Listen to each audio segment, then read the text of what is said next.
Hello guys, मेरी YouTube channel में आपका स्वागत है। मेरा नाम मनमोहन मिश्रा। तो आज हम इस वीडियो में डिस्कस करने वाले कि what is the risk in investing in small cap mutual fund. जी हाँ, अगर आप स्मॉल कैप फंड में म्यूचुअल फंड में इन्वेस्टमेंट करते हैं तो आपका क्या क्या रिस्क रहता है। तो इस वीडियो में पूरा डिटेल में बात करेंगे। तो मेरे चैनल को सब्सक्राइब जरूर कर दीजिए। मैं वीडियो लाते हैं तो चलिए शुरू करते हैं।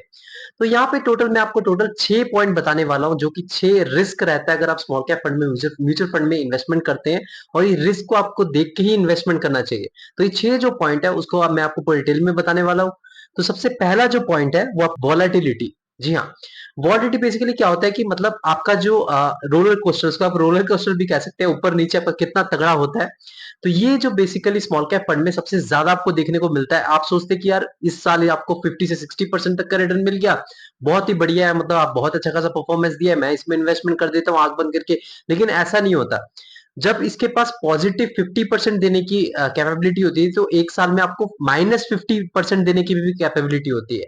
जी हाँ, आपने सही सुना। मतलब अगर मान लीजिए आपने अभी 1 लाख रुपए इन्वेस्टमेंट करा वहां उसी पर्टिकुलर म्यूचुअल फंड में, अगर आपका अगले साल तक आपका 1.5 लाख बनने के चांसेस जितने हैं, उतने चांसेस है कि आपका वो 1 लाख रुपए 50,000 रुपए भी हो जाए। और वो भी एक साल में। आप बोलेंगे यार उससे तो मैं एफडी कर देता, 1 लाख करता तो मेरे 6,000 रुपए 7,000 रुपए मिल जाते, तो 1 लाख 6-7 हजार रुपए मिल जाते। तो यही प्रॉब्लम होता है यहाँ पे, जो वॉलिडिटी आपको बहुत ज्यादा फेस करने को पड़ता है, जो बहुत ज्यादा पेशेंस रखता है। मतलब बहुत ज्यादा अगर आप पेशेंस है, मतलब आप 2-3-4 साल तक वेट कर सकते हैं, तो डेफिनेटली आप स्मॉल कैप फंड की तरफ जा सकते हैं। लेकिन ये नहीं कि सारा पैसा आपने उस पर्टिकुलर फंड में इन्वेस्टमेंट कर दिया, आपको उसमें भी डाइवर्सिफाई करना पड़ता है। तो पहला जो आपका रिस्क रहता है वो आपका वॉलिडिटी। जी हाँ। अब सेकंड जो पॉइंट हो गया वो आपका लिक्विडिटी रिस्क। जी हाँ, देखिए लिक्विडिटी रिस्क ना हर चीज में रहता है। लिक्विडिटी बेसिकली रिस्क होता क्या है, मैं आपको बता देता हूँ। कि जब आप कोई जमीन खरीदते हैं, मतलब कोई प्रॉपर्टी खरीदते हैं, तो उसमें प्रॉब्लम क्या होती है, सबसे बड़ी प्रॉब्लम आती है वो है लिक्विडिटी रिस्क। जी हाँ, उसमें मान लीजिए आपने इसको परचेज कर लिया कम दाम में, मतलब 30 लाख में या 25 लाख में, और उसका कीमत है 50 लाख का। और फ्यूचर में आपने वेट करा और उसका कीमत हो गई मतलब 5 या 10 साल में 1 करोड़ रुपए। तो आपने उसको जब सेल करने गए मार्केट में, तो इंस्टेंट आपको परचेज करने वाला भी मिलना चाहिए। कई लोग हैं वो बहुत सारे बार्गेनिंग करेंगे, वो बोलेंगे नहीं यार इतना कम करो कम करो कम करो। फिर आप क्या है कि परेशान हो के आप वो 1 करोड़ रुपए की जमीन या फिर प्रॉपर्टी आप उसको 70 लाख या 75 लाख में परचेज करने चले, मतलब आप सेल करने जाएंगे। तो वो जब सेल भी करेंगे तब भी आपको दिक्कत रहता है कि वहां पे टैक्सेशन का इश्यू आता है, एक साथ आपको पेमेंट नहीं आएगी। तो ये जो लिक्विडिटी रिस्क है उसमें आपको प्रॉपर्टी में देखने को मिलती है। तो वो चीज आप बोलेंगे यार म्यूचुअल फंड में कैसे रहे, स्मॉल कैप फंड में कैसे है। तो मैं आपको एक चीज बता देता हूँ कि स्मॉल कैप फंड में भी लिक्विडिटी रिस्क रहता है। जब मार्केट में कोई न्यूज आ जाती है, मार्केट में कोई प्रॉब्लम आ जाती है, तो सबसे ज्यादा अटैक जो होते हैं, सबसे ज्यादा प्रॉब्लम आती है वो आपका स्मॉल कैप फंड में ही आती है। और जब प्रॉब्लम आती है, कई लोग हैं वो विड्रॉ करने लग जाते हैं, रिडीम करने लग जाते हैं, वो सेल करने लग जाते हैं। तो जब ये कई सारे ऑर्डर्स आ जाते हैं, तो आपका भी लिक्विडिटी का इशू आ जाता है।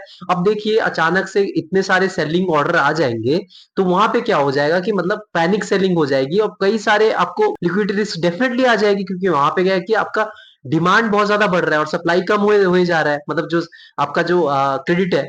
तो वहां पे जो है आपको लिक्विडिटी रिस्क थोड़ा आ जाता है। लेकिन हाँ, अगर आप ओपन टाइम में सेल कर रहे हैं, मतलब मान लीजिए अभी देखिए आप मार्केट नॉर्मल चल रहा है, आप सेल कर रहे हैं, तो आपको इंस्टेंट पैसे मिल जाएंगे, उसमें कोई लिक्विडिटी रिस्क नहीं रहेगा। लेकिन मार्केट में कोई प्रॉब्लम आया है, मतलब कोई वर्ल्ड वर्ल्ड वॉर टाइप का सिचुएशन आ रखा है, या फिर पैंडेमिक सिचुएशन आ रखा है, या फिर आपका कुछ भी ऐसा आ रखा है, जैसे 2008 में आया था आपका, तो वो कुछ भी प्रॉब्लम आ जाता है, तो वहां पे आपको प्रॉब्लम फेस करनी पड़ती है। लिक्विडिटी रिस्क बना रहता है स्मॉल कैप फंड में।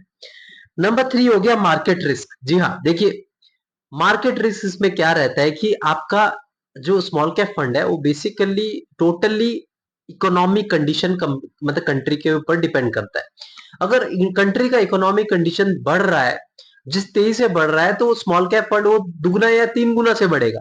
अगर कंट्री का इकोनॉमिक कंडीशन डाउन ट्रेंड में है, तो वो दुगना 3 गुना नीचे जाएगा। तो ये जो चीज है, यहाँ पे मार्केट रिस्क बहुत तगड़ा रहता है और बहुत ज्यादा रहता है। यहाँ पे वॉलिटिलिटी तो ज्यादा रहती है, उसके साथ आपको रिस्क भी ज्यादा रहता है। नंबर 4 जो हो गया वो आपका बिजनेस रिस्क। जी हाँ, बिजनेस रिस्क क्या रहता है कि जो स्मॉल कैप कंपनी फंड्स होते हैं ना, उसमें स्मॉल कैप कंपनीज होती है, मतलब जिनके पेनी स्टॉक्स होते हैं, जो कि बहुत कम पैसे वाले, जिनका वर्थ जो होता है वो बहुत ही कम होता है। तो वहां पे जो है बिजनेस रिस्क रहता है, क्योंकि वहां पे जो है एम्प्लॉय कम है, वहां पे रिसोर्सेज कम है, वहां पे आपका जो पैसा जो है वो भी कम है, तो उनका जो ग्रोथ पोटेंशियल है वो थोड़ा सा कम रहता है। मतलब उसमें, मतलब मैं आपको एक चीज बता दूं, 100 में से 2 या 3 कंपनी निकलती है जो जिसकी ग्रोथ पोटेंशियल ज्यादा रहता है। तो इसीलिए हम म्यूचुअल फंड में इसलिए इन्वेस्टमेंट करते हैं कि वहां पे जो है जो फंड मैनेजर है वो खुद रिसर्च करके खुद दिमाग लगा के ऐसा पर्टिकुलर स्मॉल कैप फंड में चूज करता है कि मतलब जो फ्यूचर में पोटेंशियल रखता है कि हाँ आपको अच्छा खासा रिटर्न दे सके। लेकिन यहाँ पे जो है बिजनेस रिस्क बहुत ज्यादा रह जाता है क्योंकि इनके बिजनेस बढ़ने के चांसेस कम मतलब कम होते हैं क्योंकि इनके पास क्लाइंट कम होते हैं। लेकिन ऐसी बात नहीं है, कुछ कुछ के पोटेंशियल बहुत ज्यादा होते हैं तो उनको आपको उनके जो रिटर्न है आपको बहुत मैसिव आपको मिलने के चांसेस रहते हैं। लेकिन ऐसा नहीं कि हर एक स्मॉल कैप फंड आपको अच्छा खासा रिटर्न दे देगा, हर एक स्मॉल कैप स्टॉक्स आपको अच्छा खासा रिटर्न दे देगा। तो यहाँ पे जो है आपका बिजनेस रिस्क बना रहता है। नंबर 5 हो गया वो आपका मैनेजमेंट रिस्क। जी हाँ, देखिए मैनेजमेंट रिस्क तो डेफिनेटली रहेगा इस पर्टिकुलर फंड में, मतलब particular small cap mutual fund में। तो इसमें क्या होता है कि मतलब आपका देखिए जो परफॉर्मेंस होता है वो टोटली डिपेंड करता है फंड मैनेजर्स पे। जी हाँ, फंड मैनेजर कितना एक्सपर्टाइज है, कितना फंड मैनेजर को क्या क्या चीजें पता है, उसी के बेसिस पे ही आपका ये रिस्क जो है मैनेजमेंट रहता है और आपका जो क्या नाम है मैनेजमेंट जो है उसका रिस्क बना रहता है। अगर मान लीजिए आपने कोई ऐसा फंड मैनेजर चूज कर लिया और जो कि देखिए आपने कोई पर्टिकुलर म्यूचुअल फंड को चूज कर लिया, आपने रिसर्च नहीं किया उस फंड मैनेजर के बारे में, तो फंड मैनेजर ज्यादा एक्सपीरियंस नहीं है, मतलब मान लीजिए आधा साल है, 6 महीने है या 1 साल है, तो आप उसकी हिस्ट्री भी ट्रैक नहीं कर सकते क्योंकि उसका ऑलरेडी आपको पता ही नहीं कि उसने पास्ट में कितना रिटर्न दिया, उसका कोई हिस्ट्री ट्रैकिंग है ही नहीं। हाँ, अगर एक्सपीरियंस बंदा है 5 साल 10 साल तो आप उसका पुराना हिस्ट्री ट्रैक कर सकते हैं, उसने कितना रिटर्न दिलवाया है, उसकी स्ट्रेटेजी क्या है, कौन से स्टॉक्स में कैसे टाइप में इन्वेस्टमेंट करता है, तो उसमें आप पता लगा सकते हैं। लेकिन आप फंड मैनेजर के बारे में वो कुछ पता नहीं है तो टोटली आप डिपेंडेंट रहते हैं वहां पे फंड मैनेजर के ऊपर। फंड मैनेजर ने एक अच्छा खासा इन्वेस्टमेंट नहीं किया है तो आपका पैसा वहां पे डूबेगा, तो वहां पे है मैनेजमेंट रिस्क बना रहता है। और नंबर 6 जो है वो लास्ट है वो है आपका लिमिटेड रिसोर्सेस। जी हाँ, छोटी कंपनीज है उसमें पैसा कम रहता है, तो पैसा जब कम रहता है तो उनके पास प्रॉब्लम फेस करनी पड़ती है, बहुत प्रॉब्लम फेस करनी पड़ती है। जैसे एग्जांपल ले लीजिए, एक छोटी कंपनी है, वहां पे आपका क्लाइंट आया तो तभी उन्होंने एक छोटी कंपनी अपना स्टार्ट करा। तो वहां पे जब उन्होंने स्टार्ट करा, एक प्रोजेक्ट स्टार्ट करा, तो एक प्रोजेक्ट अगर मान लीजिए उनका टर्नओवर 6 महीने 7 महीने है और 6 महीने 7 महीने तक चला, उसके बाद अचानक से खत्म हो गया, तो प्रॉब्लम क्या होगी कि वहां पे जो एम्प्लॉइज हैं या फिर वो है उन्हें वेट करवाना पड़ेगा, उनको सैलरी देनी पड़ेगी, वहां पे उनके पास बहुत सारे स्ट्रेस आ जाते हैं कि यार कोई दूसरा क्लाइंट आएगा कि नहीं जो कि उनको प्रोजेक्ट दिलाएगा कि नहीं, क्योंकि उनके पास प्रोजेक्ट्स बहुत कम है, एक दो ही बंदे आ रखे हैं। तो यही जो चीज है ये चीज स्मॉल कैप कंपनीज में फेस करना पड़ता है। तो यहाँ पे एक बड़ा प्रॉब्लम आ जाता है वो आपका limited resources. Resources in the terms employ भी आप कंसीडर कर सकते हैं, पैसा भी आप कंसीडर कर सकते हैं, इनके पास बहुत लिमिटेड होते हैं, इनके पास प्रोजेक्ट भी लिमिटेड होते हैं, उनके पास काम भी लिमिटेड होता है। तो यहाँ पे जब काम ही नहीं आएगा तो आप एम्प्लॉय को पैसे कैसे देंगे, फिर यहाँ पे फिर कंपनी में इंस्टेबिलिटी भी आने आने के चांसेस बढ़ जाते हैं। तो ये थोड़ा प्रॉब्लम आपको फेस करना पड़ता है स्मॉल कैप फंड में। आप अगर स्मॉल कैप फंड में इन्वेस्टमेंट करना चाहते हो तो डेफिनेटली मैं आपको बताता हूँ कर सकते हैं, लेकिन ये जो मैंने आपको रिस्क बताया आपको इसको कंसिडर करना पड़ेगा और लॉन्ग टर्म के लिए आपको वेट करना पड़ेगा। अगर आप ये रिस्क से बचना चाहते हैं लॉन्ग टर्म, मतलब मान लीजिए आप 10 साल मिनिमम अगर आपके पास टाइम फ्रेम है, तो डेफिनेटली स्मॉल कैप फंड में इन्वेस्टमेंट कर सकते हैं, आपको एक अच्छा खासा रिटर्न मिल सकता है। लेकिन बीच में अगर आपको इमरजेंसी कैश के तौर में पैसा चाहिए होगा तो यहाँ पे आप डेफिनेटली आप स्मॉल कैप फंड मत चूज करिए, क्योंकि बीच में अगर पैसा वहां पे डूबा हुआ और आप यहाँ पे अपना पैसा विड्रॉ कर रहे होंगे लॉस में, तो ये बिल्कुल भी नहीं, बेकार का पैसा है, मतलब आपको पैसे की जरूरत नहीं है उसकी, तो आप जाके स्मॉल कैप फंड में इन्वेस्टमेंट कर सकते हैं, लेकिन सारा पैसा नहीं। मैंने आपको हर एक वीडियो में बता रखा है कि आपका जो पोर्टफोलियो है 40% तक, अगर अगर आप ज्यादा एग्रेसिव इन्वेस्टर है, मतलब ज्यादा आप रिटर्न लेना चाहते हैं, आप चाहते हैं कि यार चाहे कुछ भी हो जाए मैं स्मॉल कैप फंड में इन्वेस्टमेंट करूंगा, मैं ज्यादा रिस्क लेने के लिए तैयार हूं, तो आप 40% अपना पोर्टफोलियो स्मॉल कैप फंड में इन्वेस्टमेंट कर सकते हैं।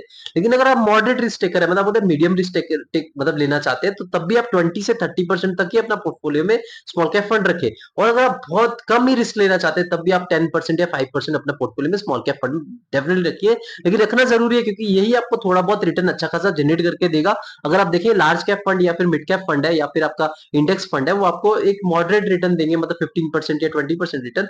लेकिन स्मॉल कैप फंड का इसका पोटेंशियल रहता है 40 से 45% या 30% तक, 35% आपको रिटर्न देने के चांसेस रहते हैं। आप एग्जांपल ले लीजिए, जैसे क्वांट स्मॉल कैप फंड हो गया, उसके रिटर्न जो है 5 साल में 45% या 44% तक का रिटर्न है, जो कि बहुत मैसिव है, कंटिन्यूसली 5 साल तक इतना रिटर्न देना। तो इसीलिए आपको रिस्क कंसिडर करना पड़ेगा और उसके साथ आपको उसी के बेसिस पे आपको इन्वेस्टमेंट करना पड़ेगा। तो मेरे चैनल को सब्सक्राइब जरूर कर दीजिएगा, मैं ऐसे वीडियो लाता रहता हूँ। Thank you.